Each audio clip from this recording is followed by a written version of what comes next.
नमस्कार दोस्तों, बहुत बहुत स्वागत करते हैं आज के खास इंपॉर्टेंट वीडियो में। दोस्तों, ड्रीम 11, माई 11 सर्कल कई एक फैंटेसी एप्लीकेशन है जहां पे लोग टीम बना के विनर होने की कामना करते हैं। बहुत सारे न्यूज में विनर को देखते भी है, लेकिन क्या ये स्कैम तो नहीं है? ये सवाल बहुतों के मन में होता है और ये सवाल लोगों को डिमोटिवेट भी करता है। और अगर स्कैम नहीं है तो बहुत सारे लोग इस फैंटेसी एप्लीकेशन में बहुत सारे रुपए गंवा चुके होते हैं। ऐसे भी आप अपने गांव में बहुत सारे न्यूज सुने होंगे और उसमें से किसी किसी गांव का कमेंट में भी आया है कि कुछ लोगों ने महिंद्रा थार को जीता, 3 करोड़ रुपए जीता, लेकिन मैक्सिमम ये भी होता है कि बहुत लोगों ने गंवाया है।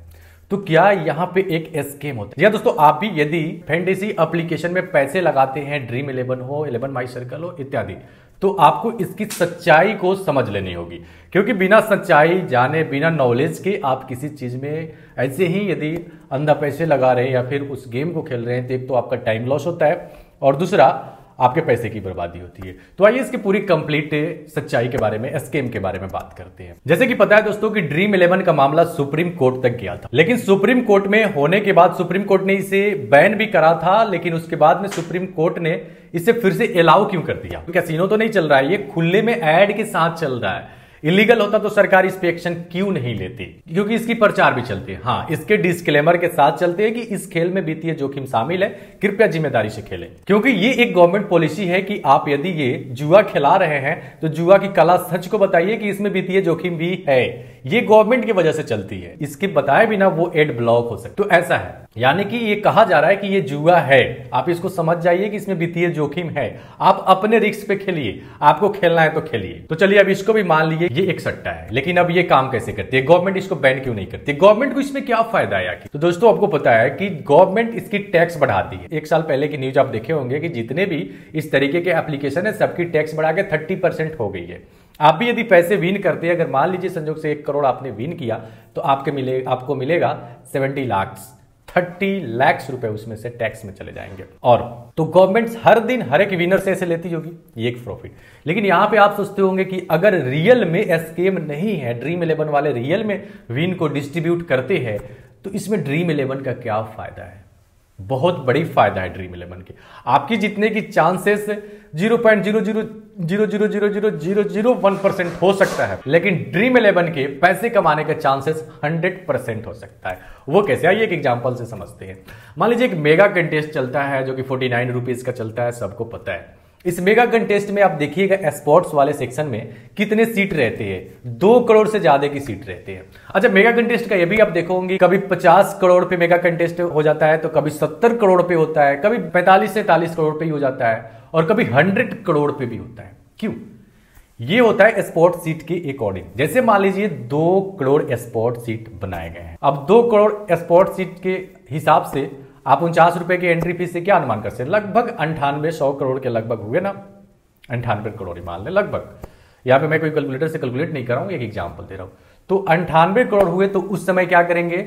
मेगा कंटेस्ट ये लोग निकालेंगे 70 करोड़ मेगा कंटेस्ट, यानी कि 70 करोड़ रुपए डिस्ट्रीब्यूट होंगे इस कंटेस्ट के समाप्त होने के बाद में। 70 करोड़ की इनाम हो जाती है। आपको तो ये लगता है कि वाह, इतने बड़े अमाउंट, मात्र 49 रुपए की एंट्री फीस रखे और इतने बड़े अमाउंट के ये लोग बांट रहे, अपने पॉकेट से 1 रुपए भी नहीं बांट रहे, बल्कि यहां पे 100 करोड़ के कलेक्शन यदि करते हैं तो यहां पे 70 करोड़ बांट रहे हैं, 30 करोड़ उनके हो रहे हैं। ठीक है, अब इन 70 करोड़ पे 30% गवर्नमेंट ले रही है, यानी कितने हो गए? लगभग 21 करोड़ रुपए हो गए, गवर्नमेंट के हो गए।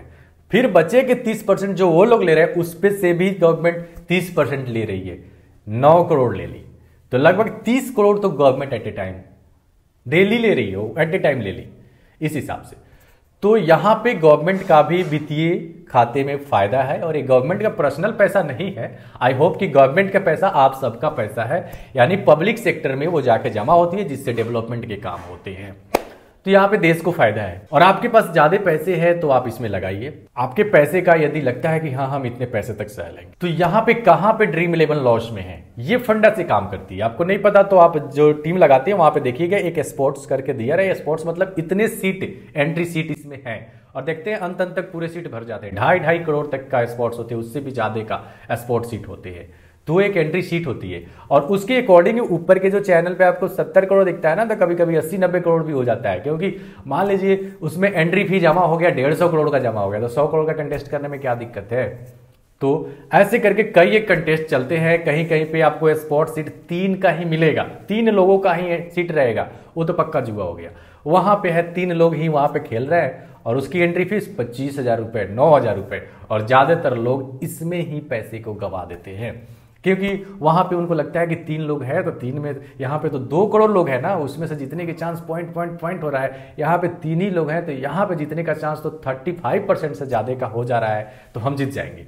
तो लेकिन यहाँ पे होता है एक बड़ी रकम भी तो होती है, आपका जाता है तो एक बार में बड़ी रकम जाता है, और आपको जीतने पे भी कितना मिलता है, उसी एंट्री फी से आपको मिलता है। 3 लोग अगर 9-9 हज़ार करते हैं तो 27,000 ही जमा हुआ, आपको 15-20 हज़ार की वहां पे प्रॉफिट आती है जीतने पे। तो ये एक वही चीज हुआ जो पुराने जमाने में जो जुए खेले जाते हैं, सब लोग अपने अपने पैसे लाके किसी भी खेल के माध्यम से जुए खेले जा सकते हैं, लॉटरी के माध्यम से खेले जा सकते हैं, किसी पत्ती के माध्यम से खेला जा सकते हैं।